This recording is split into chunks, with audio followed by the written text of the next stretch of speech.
na may titulong impeachment o forget impeachment, the case versus Romualdez will be the earth-shaking story. Sabi niya dito, Attorney Sal, while an administration captive mainstream media has struggled to focus national attention on the impeachment against Vice President Sara Duterte, the issue is an inarguable dud, with only the weird Senator Aquilino Coco Pimentel III and not even administration senators, if there are any, pushing for it. It is only the political pygmies, like the communist-led party representatives and those of Pink Akbayan and small-time congressmen like Manila Representative Joel Chua and Lanao Representative Zia Adyong, think this dead duck can still fly. And we don't have to discuss the implications of the fact that Sara has filed a case to stop the impeachment at the Supreme Court, 12 of whose 15 members were appointed by her father. The case against House Speaker Martin Romualdez and his alleged accomplices, even if seemingly boring, will be as politically explosive as it is in an open-shut case. Why would it be? The allegations are based on documents from Congress and the Office of the President. In a 29-page pleading, Alvarez, former Speaker, accused Romualdez and his closest House allies of inserting unauthorized allocations into the 2025 General Appropriations Act, turning what were once blank line items into multi-billion peso windfalls that lawmakers never debated nor approved. Romualdez apparently threw caution to the winds, or is so convinced of his unstoppable political power that he undertook such blatant violation of budget formulation. He was also rushing to secure the funds to give the House members for them to impeach Sara. Indeed, several congressmen disclosed that aside from the 50 million ayuda promised to them, the Speaker or his minions told them they would get 100 million in public works funds for their districts. Alvarez wants the Ombudsman to suspend Romualdez and his co-accused, warning that they could easily intimidate witnesses, misplace documents, or block any probe while holding on to their powerful positions. This is textbook procedure to prevent high-ranking officials from stonewalling investigations. These allegations against Romualdez do more than expose the usual pork barrel. It undermines the basic principle that Congress should have absolute control over the nation's purse. The brazen nature of these insertions, 0 pesos one day, billions the next, makes a mockery of accountability. Some lawmakers argue that it's all part of collective responsibility, but that's a thin excuse for a potential criminal enterprise involving stolen taxpayers' money. If the Ombudsman finds the charges against the Speaker and his minions valid, he will ask the Sandigan Bayan Special Anti-Graft Court to hear the case. If the Sandigan Bayan convicts Romualdez, the court can impose penalties such as imprisonment, fines, and disqualification from holding public office under Republic Act or Revised Penal Code 3019 or the Anti-Graft and Corrupt Practices Act. Anong masasabi mo dito, Attorney Sal? Earth-shaking daw ng mga kaso versus Speaker Martin Romualdez. Alam mo, tama yung sinasabi ni Buvi Tiglao.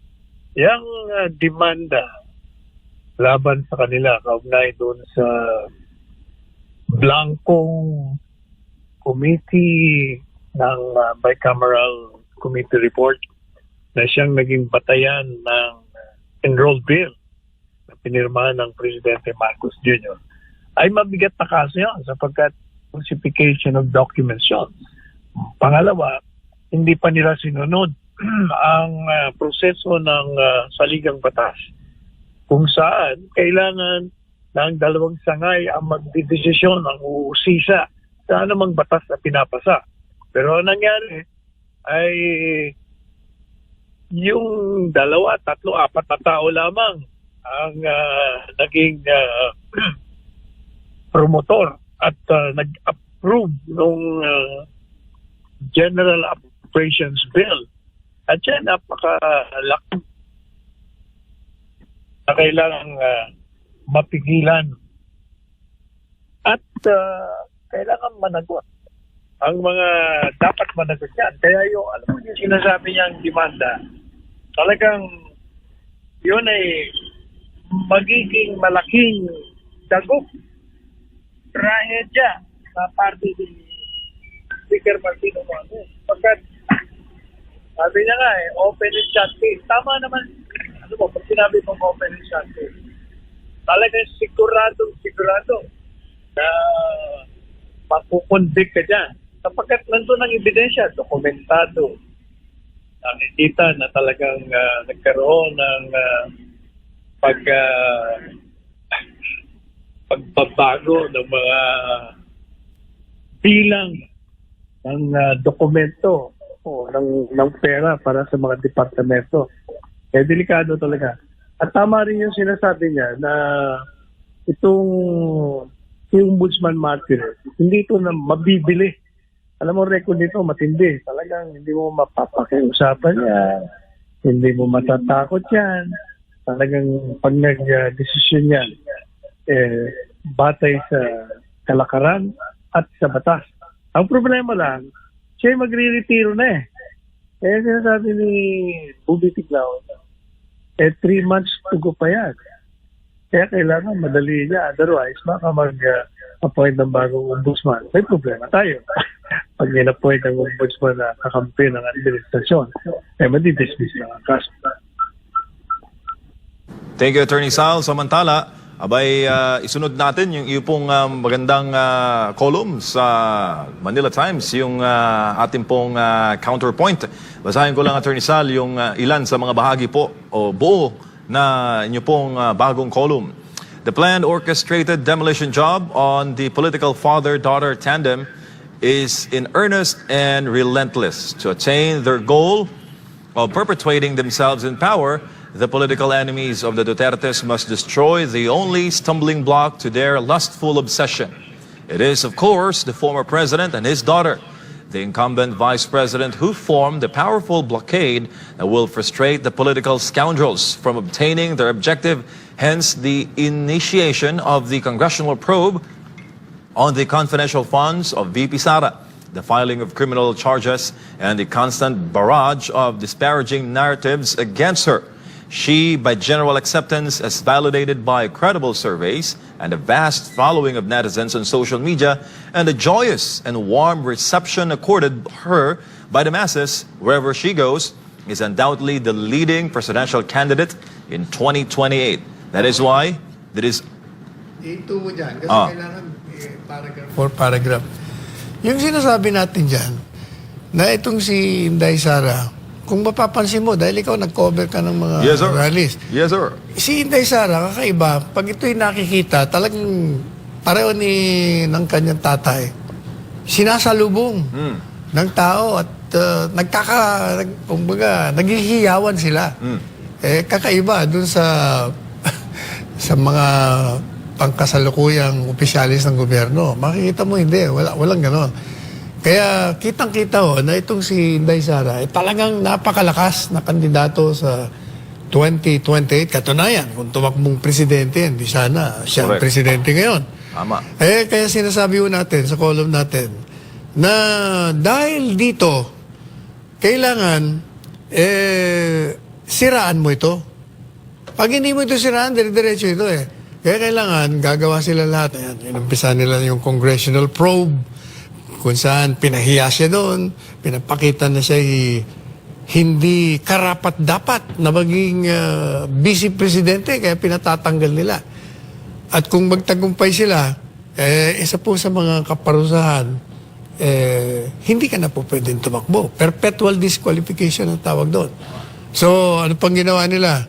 Pati nga yung mga kakambi, tingnan nyo, pati itong network na itong SMNI, niyayari din nila. Pati si Pastor Kibulit, pinakulong nila. Pagkatapos, ano pang ginawa nila? Naghain sila ng demanda, criminal charges, grave threats daw, inciting to sedition.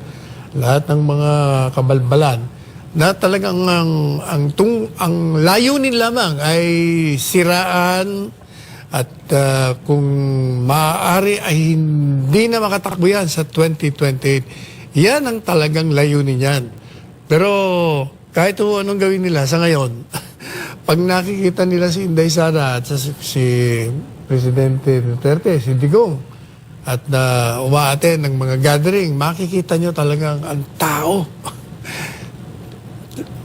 mahirap pong magsalita kung wala kayo doon. Pero pag nakita niyong personal, magugulat talaga kayo eh.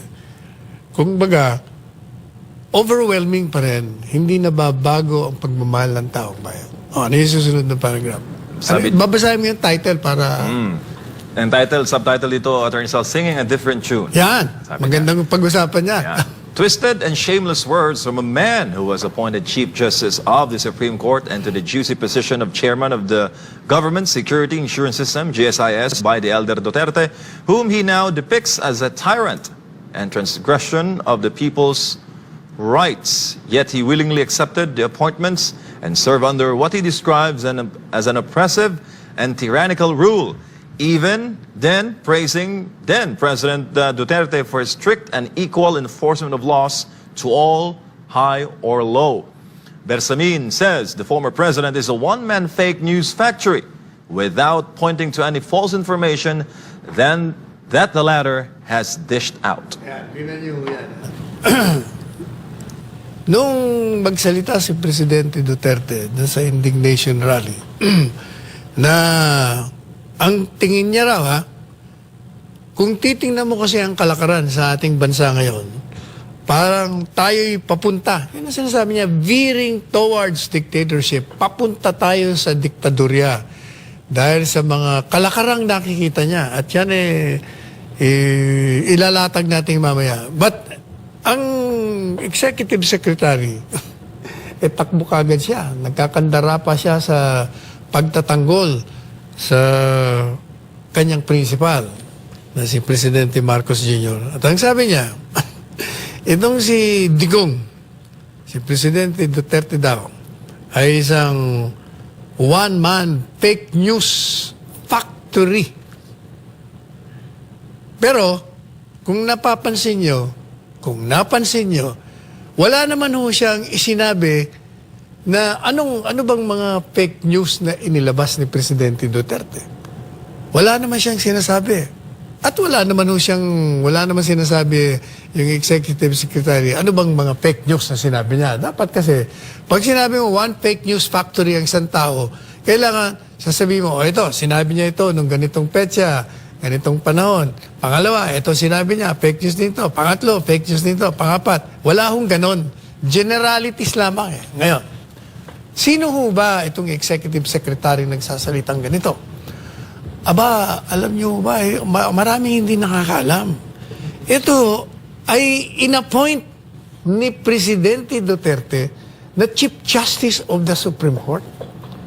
At nung magretiro ho ito, nako, yung napaka-juicy, mabigat, at malaking sahod ng chairman ng GSIS ay siya rin ay inappoint. At tingnan nyo kung makapagsalita siya ngayon, sabi niya, etong si Digong, ito kilala bilang isang tyrant, tiraniko, nilalabag niya ang batas. Marami siyang parang pinalalabas, marami siyang pinapatay sa likod ng mga tinatawag na extrajudicial killings. Marami siyang pinapahuli. Nawala daw rule of law, walang due process. O madali sabi, ako, diktador itong maman to. Napaka-oppressive nito.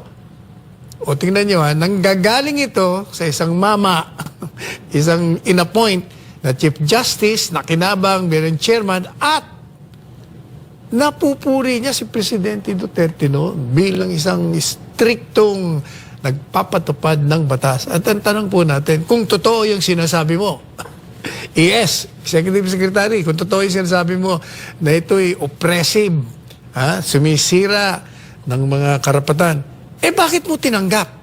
Bakit nagsilbi ka sa ilalim ng isang tyrant na sinasabi mo ngayon ay tyrant? Hindi ba? Hindi ba nakakahiya yung sinasabi nyo? Yan ang hirap sa atin kasi. Ngayon kumakanta ka ng ibang himig. You're singing a different tune just because you have become a member of the cabinet of this present dispensation. Hindi dapat ganyan. Kaya tayo maging makatotoo, maging matapat tayo. Hindi po pwede yung gagawin natin, sisiraan natin. Kahit na yung ating background siyang sasampal sa atin sa harap ng katotohanan na hindi totoo yung sinasabi. What's the next? Tsaka, may dagdag ko lang sa context, Attorney Sal. Sometime in 2018, dinepensahan ni former President Duterte si former Chief Justice, now E.S. Bersamin, sa pagkaka-appoint bilang Chief Justice kasi maraming nagsasabi. Maraming kontra. Maraming kontra dahil, di ba, meron tayong ruling na may ranking, next in rank na dapat sundin. Oo. Dapat si former Justice Antonio Carpio ang maupo. Dineclare niya yung offer. Ayoko makinabang sa pagkakatanggal ni former Chief Justice Sereno. Sabi ni Digong, sinong next in rank? Kung okay siya nang sunod. Si E.S. Bersamin. Oo. Di ba? So, Tapos, pinagtanggol na nga siya at tinanggap niya. Tapos sasabihin niya na, yung nag-appoint sa akin noon, yan yung tyrant, yan ang presi. Ba't mo tinanggap? Bakit ka nakinabang? Bakit ka nagsilbi? Sagutin mo yan. eto naman, huge corporation of fake news yung subtitle. Yan ang sagot ko doon sa sinasabi ni ES na he is a one-man fake factory. Ang sinasabi ko dyan, in essence, teka muna, baka ang pangkasalukuyang gobyerno ang isang malahiganting korporasyon ng pinanggagalingan ng mga fake news. Sige, basahin mo. Sabi dito, it would seem that it is the current dispensation that has become a huge corporation of fake news. The armed and illegal assault on the religious group Kingdom of Jesus Christ by the Philippine National Police to serve a warrant of arrest to its leader, Pastor Apollo C. Kibuloy, is a case in point. It peddled the lie that the assaulting policemen were unarmed despite the videos taken during the attack showing uniformed assault teams carrying high-powered firearms, injuring and harassing KOJC members. When the irregularity of passing the General Appropriations Bill was exposed as having blanks that were illegally filled out, government officials insisted there were no blanks in the enrolled bill signed into law when they existed in the bicameral report, which became the basis of the Government Appropriations Act, o GAA, as admitted by the BICAM chairman. Despite such admission, they continue with the falsity that the GAA was signed into law without any irregularity.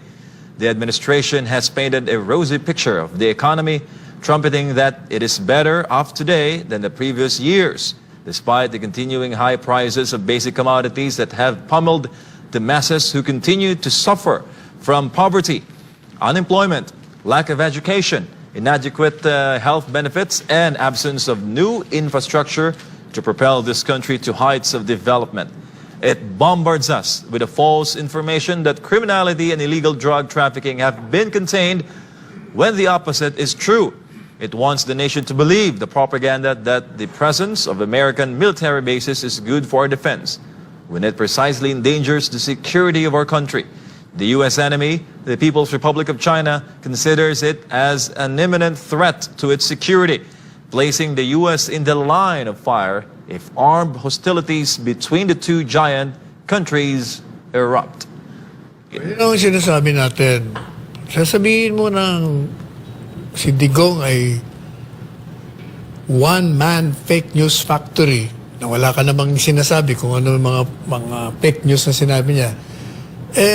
Kung titingnan mo ngayon ang nangyayari sa ating bansa, lumalabas na ang pamahalaan ang pinanggagalingan ng mga maling impormasyon. At inisa-isa ko po yan.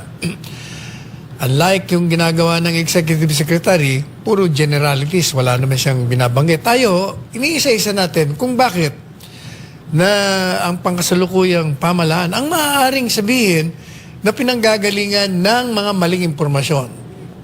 Tingnan niyo yung ginawa nila sa KOJC. Hindi po ba? Nakita natin. Buong mundo, napanood natin.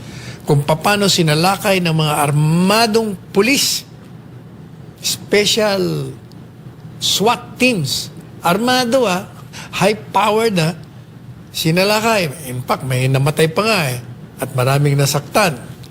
Pero nung tinanong ang pamahalaan, tinanong si Presidente ni Marcos Jr., ang sabi niya, wala namang armado doon. Hindi ba fake news yun? That's one. Ano pa? Nung in-expose yung Blanco doon sa BICAM report, anong sabi ng gobyerno? Yan, si ES. Sinundan ni Presidente Marcos Jr. Wala namang blanco eh. Tingnan ninyo yung batas, General Appropriations Act. Walang blanco doon. O hindi ba fake news yun? Kasi hindi naman yan ang pinag-uusapan eh. Pinapaniwala mo tao na walang blanco doon sa batas. Eh hindi naman sa batas ang sinasabi natin. Ang sinasabi ng mga nag-expose niyan, merong blanco doon sa BICAM report. Ano ba yung BICAM report? Yun kasing dalawang sangay, pag nagpapasa ng batas, meron silang version. Version ng House of Reps, version ng Senado. Pag hindi nagkakasundo, kailangan pag-usapan nila yan. Ang ginagawa nila ngayon, lumiga sila ng BICAM committee na ilan lang ang miyembro, 15, pero 4 lang yata nagdidesisyon dyan. Sila ngayon ang umaayos. So ang ginawa nila rito, yung BICAM report, may mga blanco. May mga blanco pagdating sa budget ng malalaking departamento, mga priority projects. Blinangko nila yon. At pagkatapos, finill up nila, nilagyan po nila ng mga kung magkano ang budget. Iyon ang pinadala nila sa presidente na pinirma naman. Kaya wala ngang blanco sinasabi. Pero ang katotohanan, blanco yon. O hindi ba tawag doon? False information yon, fake news yon, na walang blanco na meron naman. Ang pinakapunto kasi ng blanco, kailangan, wag mong lagyan ng blanco kasi pag nilagyan mo ng blanco yon, tapos i-fill up mo, ang dapat mo mag-fill up nun, yung dalawang sangay, hindi yung ilang tao lang. Otherwise, pinalalabas mo na dumaan sa pagsusuri ng dalawang sangay ng gobyerno, yung House of Representatives at Senado. Pero hindi naman totoo yun. Kaya lumalabas na falsification ka. Kaya ka nakademanda ngayon. Ano pa? O tingnan nyo. Pinapaniwala tayo na kontrolado natin ang kriminalidad, yung illegal na droga. Pero hindi naman totoo yun. Nakikita naman natin. Kita nyo yung mga kidnapping. Narinig nyo ba yung kidnapping doon sa bata na Chinese? Pinutulan pa ng daliri. Nagbigay pa ng pera. Maraming mga kriminalidad na pangyayari na nakikita ko ng tao, nararamdaman. Takot nga ang lumakad ngayon eh. Dahil nga naglipanan na naman yung mga drug addicts. O hindi ba fake information yon, fake news yung sinasabi. Hindi, okay ang mapayapa. Hindi totoo yun. O ano pa? O ito, matindi ito. Yung sinasabi nila na, alam nyo, yung mga base militar na binigay natin sa Amerikano, yung sa EDCA sites, 14 yata yun. Yun ay nagbibigay ng seguridad, malaking kumpiyansa sa ating depensa. Yun ay fake news yun, hindi totoo yun. Ang katotohanan dyan, tayo ay inilalantad sa panganib. Kasi yung kalaban ng Amerikano, nagagalit sa atin. Yung China, sabi ng People's Republic of China, akala ko ba magkaibigan tayo? Bakit kayo nagbibigay ng mga base militar kung saan manggagaling yung mga missile weapons nila papunta sa amin? Babanatan kami. Sisiraan kami. Sisirain yung aming bansa. Kaya pag nangyari yan, kayo ang una naming tutugisin. O hindi ba fake news yun? Yung pininiwala nyo ang taong bayan na magbibigay seguridad ang pagbibigay natin ng base militar sa Amerikano. Yun ang pinupunto ng Presidente Duterte na yung mga kalakaran dito sa pangyayari sa ating bansa, parang tayo patungo yata sa diktadurya. O, pakibasa mo ngayon, MJ, bakit tayo papunta sa diktadurya? Creeping dictatorship. A dictator doesn't follow the Constitution and the rule of law, violating the constitutional rights of citizens and assaulting a religious group whose only fault is to be critical of government policies and to be expressive of their support for VP Sara and her father is anathema to democracy. When the powers that be do not follow constitutional process outlined by the Constitution, like the impeachment to eliminate the leading contender in the 2028 presidential elections, abusive congressional hearings, irregular passage of laws, particularly the General Appropriations Bill, using law enforcement agencies to file criminal charges against critics and political enemies, imposing their will that serves only their interest, or to perpetuate themselves in power, with the head of state allowing such constitutional transgressions, or worse, command its enforcement. They become enemies of a democratic society because such attacks smack of dictatorial tendencies. When freedom of speech is curtailed or a prior restraint is placed to its exercise, like calling bloggers, political commentators, and podcasters to a congressional probe, giving a chilling effect on their persons, na the path to dictatorship has been opened, putting democracy in peril. Bakit ito na sinasabing creeping? Creeping dictatorship. Ibig ko sabihin, kung baga gumagapang papunta sa diktadurya. Bakit ito? Kasi ang isang diktador, hindi po sumusunod sa saligang batas, hindi sumusunod sa rule of law tinatawag. Pag ang isang pamahalaan ay nilalabag nila ang karapatan ng tao, kung ano mang sangay dyan, kagaya ng Kongreso, kung saan wala na silang ginawa, kundi tumawag ng mga resource persons, pag hindi nila tipo o type ang mga sagot, ikinukulong nila.